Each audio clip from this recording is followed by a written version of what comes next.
Welcome to Municipal Affairs Year in Review 2024. Over the next 2 weeks, we will be reflecting on a year that has been as challenging as transformative for municipalities. This past year, our cities, towns, villages, and rural communities have been at the forefront of some of the most pressing issues of our time. From navigating the financial ripple effects of economic uncertainty to embracing innovation in infrastructure and housing. All the while, local governments have proven that they are more than just the closest to the people. They are the problem solvers, the innovators, and often the ones who make things happen when higher levels of government fall short. Joining me today to look back at 2024 and look towards 2025 in the Northwest Territories is the president of the Northwest Territories Association of Communities, Rebecca Alty. Are you passionate about local governance and municipal issues? Do you believe in the power of community-driven conversations? Then join us at the Cross Border Network, where we bring together voices from across Canada to shine a spotlight on the challenges and the triumphs of our municipalities. But we need your support to keep the conversation going. Visit crossborderinterviews.ca today to show your support by backing the show monthly or making a one-time annual donation. Your contribution will help us grow and expand our reach, bringing important stories to even more listeners across the nation. Together, we can make a difference. Together, we can amplify the voices of local communities. Together, we can shape a brighter future for all. Cross Border Network, where local matters and your support counts. Visit us today at crossborderinterviews.ca. President Alty, Rebecca, thank you so much for sitting down with me and talking about the last 12 months in the Northwest Territories from a municipal perspective. As we are nearing the end of 2024, I've got to start with a simple question, but it's an important one. How would you say municipalities fared in 2024 in the Northwest Territories? For the most part, 2024 was exponentially better than 2023 because of the number of wildfires that impacted, the communities of Portsmouth, Enterprise, Hay River, Yellowknife, Bechico. 2024, however, did still have an impact on the community of Fort Good Hope. So yeah, I'd say for a lot of us, it was a bit of a catch-up year, recover from the forest fires.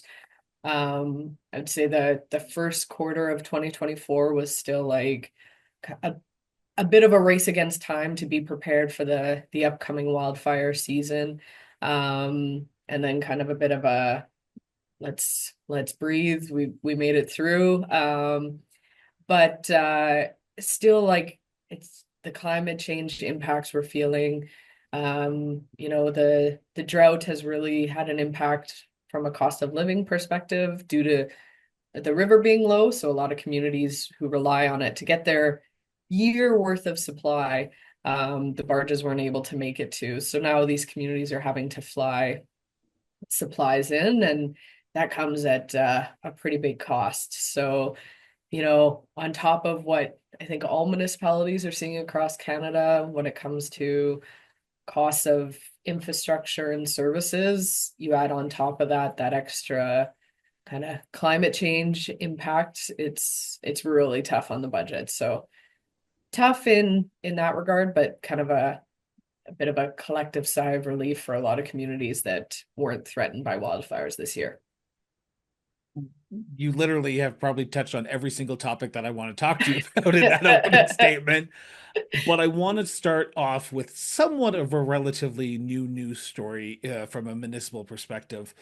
Earlier this fall, the Minister of Municipalities and Community Affairs, Vince McKay, announced that a new funding agreement has been reached and it will be rolled out over the next 3 years for larger municipalities starting in April of 2025.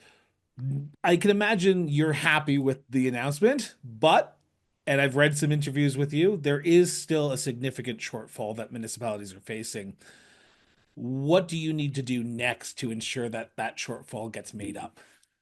Yeah, so um the way our funding has been historically, it was kind of a bit of a black box. And so historically, so and so got this much, and so and so continued to get that much.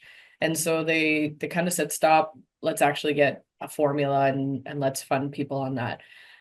So they created a formula saying, you've got X kilometers of roads and roads should last this long, so we'll pitch in and provide this much. So they calculated how much of expenses there would be for a municipality. And then they calculated how much you should generate in revenue. And then that the remaining difference would be what the territorial government pitches in. Um, However, there's not enough funding at the territorial level to meet these formulas, which is where they've come into. Okay, so then you get that, and then we'll take our pots and divide it, and so everybody will get X% of the pot. So not to get too complicated, but it is still communities under 500. They're providing two options. Option one, communities under 500 would get still 100% of certain funding pot. Communities over 500 would get, I think, like 67 to 80%. So we still do need to push on that front because um, the every year that we're underfunded, it's harder and harder to just keep providing clean drinking water. And one of the big challenges, and I don't think we're necessarily unique in the North. However, our communities were built all about the same time, like from a colonization perspective. So the assets are all coming due at the same time.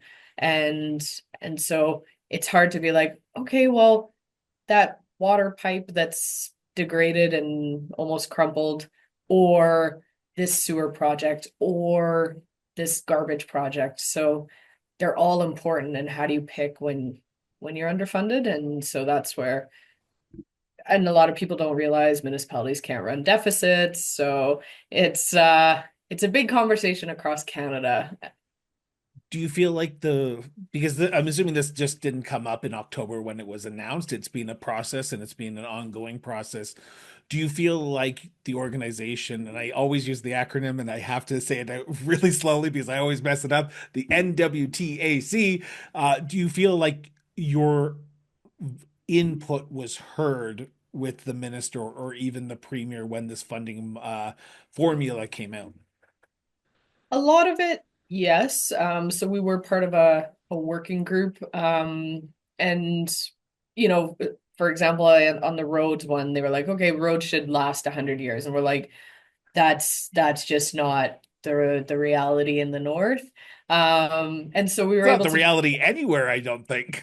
No, I know, like you throw in permafrost and we've got some heaving, and so that one we're like, let's, and so we were able to get that one decreased to be able to, like, okay, it's better to replace. We didn't make it to what we wanted, but um they were interested in hearing, um you know no, actually, we need this many people to be able to provide good sewage management. So, but So, one of the things that we still weren't able to get was we were hoping to be able to include housing for staff, because for the territorial government, it's an allowed expense in their capital budgets. And so we're like, we want the same principle.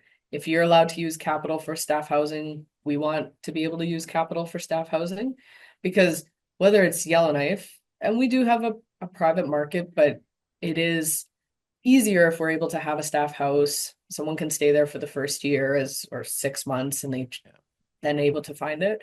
But when you go to those smaller communities, it's even more important to have staff housing to be able to attract and retain staff.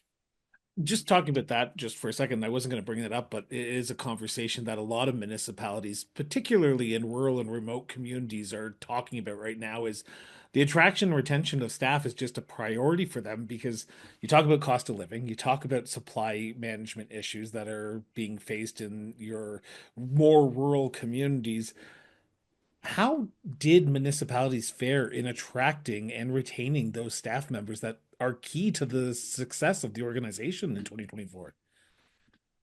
Definitely challenging. And, when I look at the city's website, we're recruiting more than we have in the past, and um, it's not bittersweet, but it's difficult. Like, uh, it's a gift to get the Housing Accelerator Fund. However, now all of us have this money to be able to hire planners, and so now we're all in competition to try to get planners to do this work. So, planners, lifeguards, firefighters, those hard to recruit positions continue to be hard to recruit. And so, how can we you know, grow and retain. Incentivize them. Yeah, let folks know of the benefits and the challenge being we at the municipality level, it's kind of like NGOs feed up to municipalities, municipalities feed up to that territorial or mining jobs. So we're trying to like incentivize like at the city, we've got a dog friendly workplace so you can bring your dogs to work. Yeah. I will Um be there. I will bring the seven of the dogs up to Northwest Territories and I will move in. I did have it was this contest mayor for the day, and so from grade 2 to grade 9, and so when we do a tour of City Hall, that's what they loved was that we've got a dog friendly workplace. But then at the territorial level, they get paid leave at Christmas, and so try to attract with it is incredible work. You really there's not a lot of layers in the organization, which is can be a challenge too, is like, hey, you get to be the jack of all trades and do 12 different jobs. So um I yeah. want to turn to housing for a second because it has been probably the one thing I have heard more about when I've done this show and all my interviews is housing, housing, housing. Now, you and I chatted around budget time and when the uh, new cabinet was sworn in, and we chatted a few times this year, and housing was a priority. And a lot of municipalities, particularly in those rural and remote communities, even Yellowknife, are facing housing crises. I know Hay River has come out with a plan to address the housing challenge. How do you think municipalities fared in building and potentially starting new housing starts in 2024? And what can they do in 2025 to hit those targets that the federal government and territorial government wants you to hit? Probably a different conversation than you've had elsewhere is when we talk about that drought and the fact that there was no barges, or the fact that Hay River, we call it the hub of the north because stuff gets shipped there. So in 2023, due to the wildfires, they received a lot of the modular homes that were supposed to go to other communities, but because the community was evacuated, they couldn't get those houses onto the barge. And then we come to 2024, and now we've got this low water. And so barges aren't able to, now they could be in the community and move those houses, but there's no water to get those houses to the communities. So the hope for 2025 is no natural disasters to get that water level back up so those houses can reach the communities. We have received Housing Accelerator Fund money here in Yellowknife and Hay River and a few other places in the Northwest Territories. So trying to get land to markets. It's a different challenge too in the Northwest Territories where within municipalities, the territorial government owns a lot of the land. And so then the territorial government has to do that transfer to the municipality. So there's this added level of bureaucracy.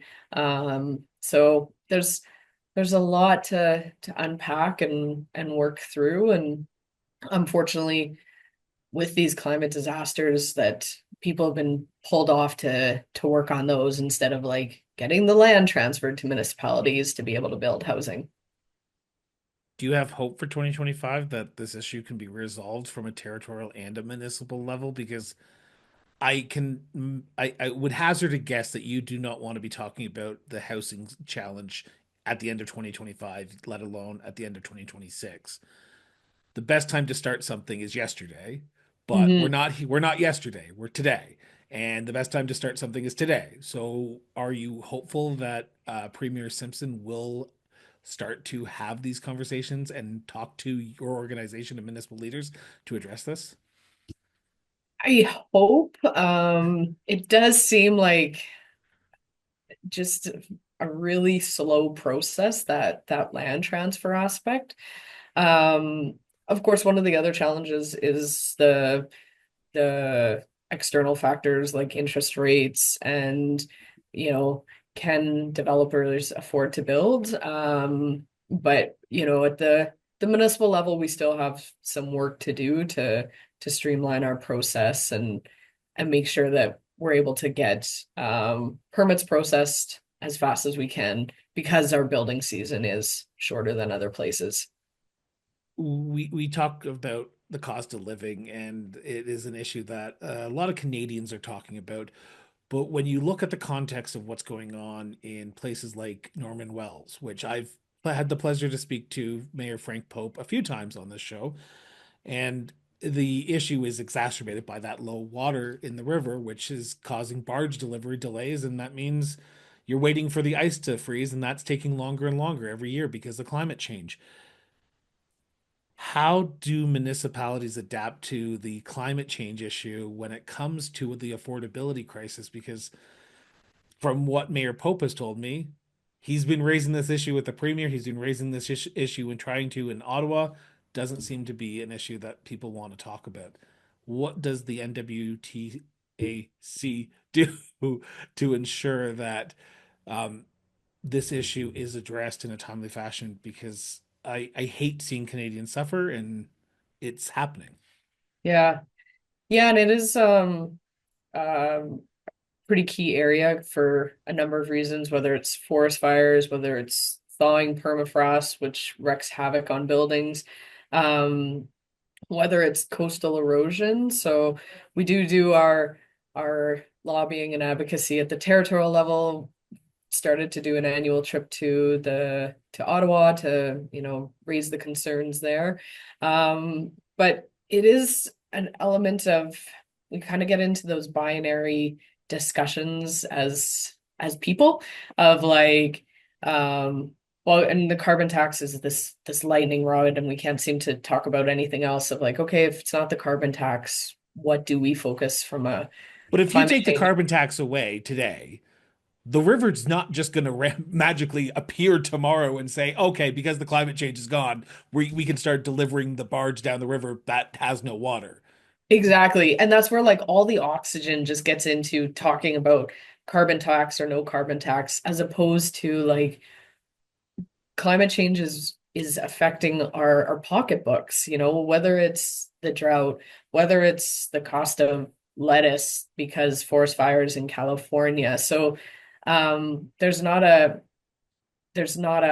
going back to 2017, maybe when it was cheaper and climate change wasn't so expensive, is like climate change has a real impact on our bottom line. And so how are we going to adapt and mitigate? And how And have municipalities adapted to climate change over the last year? Because you talk about this is kind of a, and I say this reluctantly, knowing that whenever you say something out loud, it's going to be the exact opposite the year after. But 2024 was a relatively easier year with wildfires than it was in 2024. You know that specifically because Yellowknife was evacuated. Hay River was evacuated in 2024, but it didn't seem as pressing as it was in 2023. Were there steps that were put into place from an organizational standpoint or from a municipal standpoint to mitigate some of those external risks? yeah, and that's where when I talk about emergency management and preparedness, is to really make sure people aren't being zooming in and just thinking of this one thing, because you lose sight of everything. And I think of Halifax in 2023 that was hit by floods and forest fires, and you're like, which one is it? Same with Edson. Hay River was 2022 to 20, we had record level water in 2021, 2022, and then 2023 is like, and 2024 was like the lowest we've ever seen. So yeah, making sure that we're trying to be resilient as a whole for the organizations, but it is challenging because our budgets are pretty tapped. And the one thing that we're seeing is the change in temperature and snow, and that's having a huge impact on our snow clearing budget. And residents are like, why aren't you doing more? And it's like, we're trying to keep up, but it's it used to be, it would be a big snow and then it'd be -20. The snow kind of changes and it's hard packed and it's able to drive on. Now it's that fluffy snow that's awful for driving in and cars just get stuck. So there's so many different facets that climate change is impacting. And not to, how do you eat an elephant one bite at a time? So to focus on the emergency preparedness, but the other thing we're doing is looking at our climate change, the mitigation and adaptation plans. Do smaller rural communities have those plans in place, or does the organization, the association, work with those smaller communities? Because we talk about budgets and cost of living and the cost of doing business. I can imagine the small town of Norman Wells does not have an emergency management person on staff 24/7. There are some things where we try to, so one of the things was the Disaster Mitigation and Adaptation Fund. The NWTAC actually applied for all communities with trees. So I think that's So 29 of all of 33. them. Yeah. We have a few that are in the tundra. And so instead of like, because first off, that federal funding, you need to be $20 million and above. And so if we all just applied individually, we wouldn't be eligible. But when we came together as a collective, we were. So is there an opportunity to do more of that, of some collective work? There is some work being done on like hazard and risk assessments, and kind of having like the NWTAC as a convener of people. So and then through conferences and education opportunities with staff to be able to talk about asset management and climate mitigation and adaptation. Looking back on the last 12 months, I can imagine there's been challenges, but what's the thing that you look back and say, at least we got this done? We started the conversation, or we got this accomplished and it's off our radar now. What was that for you? Um, I would say it was that opportunity to, I think we're doing more and more in the emergency management and preparedness space. Um, that would be the one thing.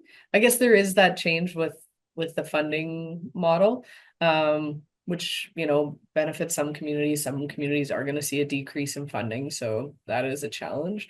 But continuing to push at the territorial level, to make sure that MLAs understand that municipalities can't run a deficit, can't run Wait, debts. wait, whoa, whoa, whoa, whoa, whoa, whoa, whoa, Yeah. whoa, whoa, whoa, whoa, whoa. Hold on 2 seconds. I heard you the first time when you said that some people don't understand. Now you just said MLAs don't understand that municipalities can't run deficits. Did I just hear that correctly? MLAs and MPs, I find you're frequently like when certain parties talk, I'm like, you don't understand the realities. And that's where the territorial government is still doing their after action assessment on the wildfires for 2023. And so it's likely going to make some recommendations to review and update the Emergency Management Act. And what we've been pushing for is when you do that, we should be having a working group because we're the ones on the front line. And so we understand when, like, you might write those words in a policy, but this is how it gets played on the ground. And so it doesn't work. And so it is now the 1 year into the territorial term. So the other thing that we've been advocating for as an organization for many years is an update to the Property Assessment and Taxation Act. And that's one thing that they're going to work on this term. So we'll keep pushing on that front. Yeah, because it does, it's a funny thing, but we actually have to physically mail tax notices to people. And so that's twice a year. here at the city it costs at least $35,000. And what could we do with 35,000 instead of printing mail?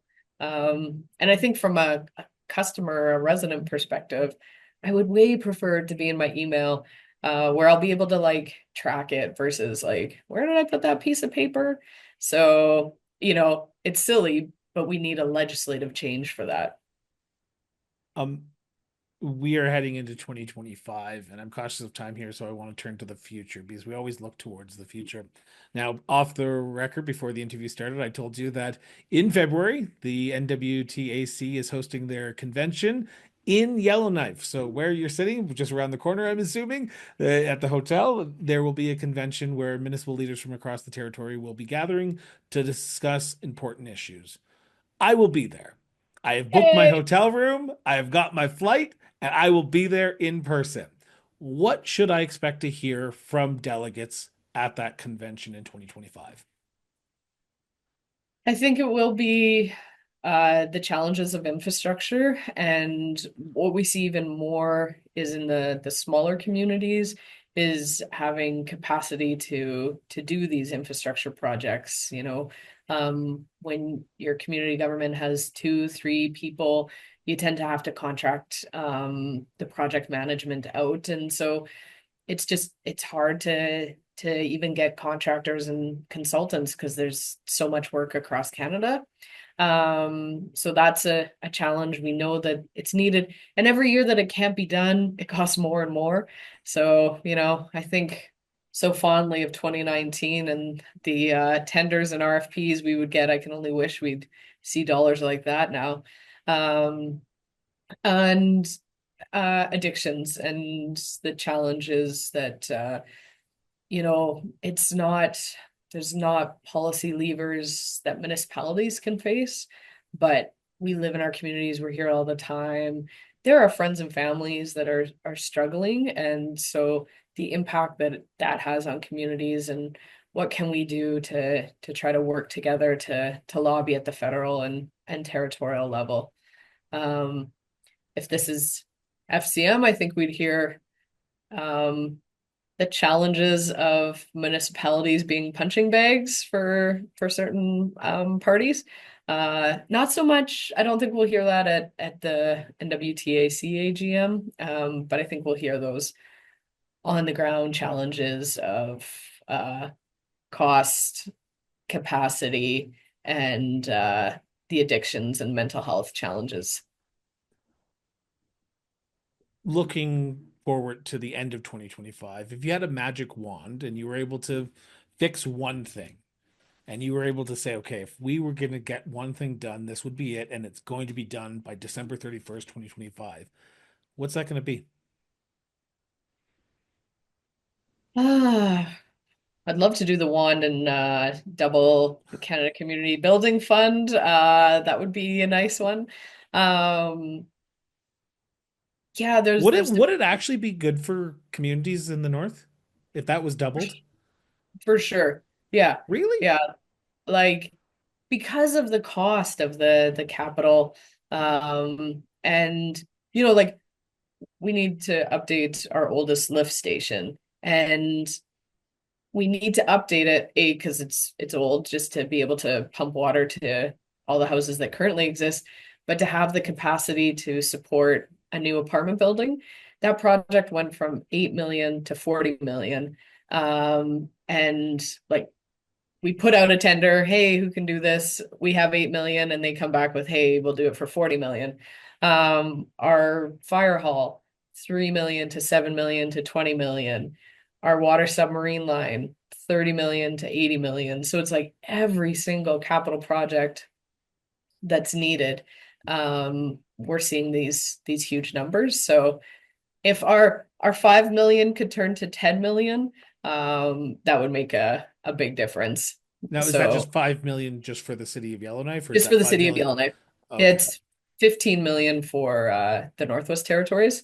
So So if again, that went to 30, you would be just on cloud nine. that would be my start. So if Which you listen to this, honestly, Ottawa, yeah, it's a rounding error. because if they did it for all three territories, um, it would be, going from 45 million, it would go up to 90 million. And the Canada Community Building Fund goes in increments. They round it in 100 millions. So I'm like, we're rounding it error in this billion-dollar program. So that would definitely be, from a municipal perspective, a great start. I would love, though, in the housing front, to be able to work on our process more, to be able to turn these permits around and being able to get stuff built. We've talked a lot about a lot of challenges that 24 had in store, whether it be infrastructure, climate change, housing, funding. Are you optimistic that 2025 can be a little bit better and help municipalities out? Because we're heading into a federal election. Uh, the territorial government is in their now second full year of their terms. So that means there's going to be a lot more conversations. Are you optimistic? Yeah, and I've seen like um we're having the tourism return to the north. A Right current here. trend, yeah, is a coolcation. And so people are looking to get away from the heat, and so come up north and check out the Northern Lights. Critical minerals, I think, has a lot of potential. It's got a lot of challenges too. Canada's competing with countries to get critical minerals to the market that, we've got higher and important standards. But when it comes to Trump's tariffs and, the Are you states need concerned about that? the states need our critical minerals, and I think we can, um, can show that. Like, Yeah. the states needs us, and we need the states, so let's work together. um and I have done three of these interviews, and each one of them for the year in review series I'm putting together, and each one of them, Donald Trump has come up in every single one of my conversations. God bless that man, and can talk about it. We can talk about it at a municipal level. oh, and I one of my hopes would be just that we can learn to disagree on ideas and not attack people.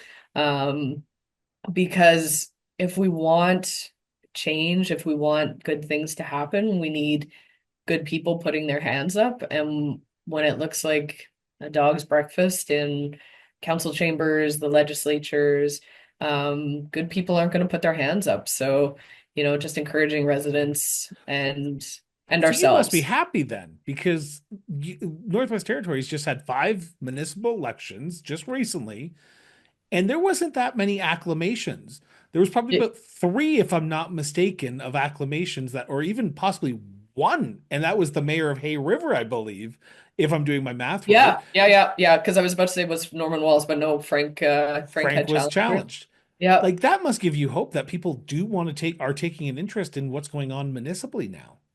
Yeah, I just always worry that, like, we can be a bit of a lagger, and so I hope that toxicity doesn't come north, because I was fortunate that my house wasn't vandalized, my vehicle wasn't vandalized during COVID, and I heard that from a lot of my colleagues across Canada, people having to get like security systems on their houses. So, that's not why we sign up to help our communities. So if we can, like, grow the trust in elected officials, that would be incredible. And we just got to do it one person at a time. That's what this show's all about. President Alty, I want to thank you so much for sitting down with me. I took up more time than I was expecting, so thank you so much for giving me a half hour of your time.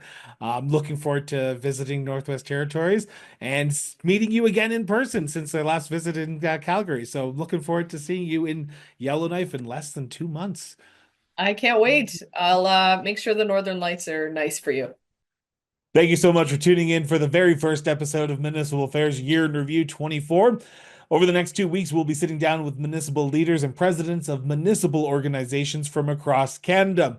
We hope you tune in. If you haven't already, be sure to hit that subscribe button. If you're listening to this on any of the streaming platforms, audio versions, please give us a like, give us a review, give us a rating. It helps us spread the message and get the word out. If you're watching this on YouTube, be sure to hit that subscribe button now so you never miss an upcoming episode.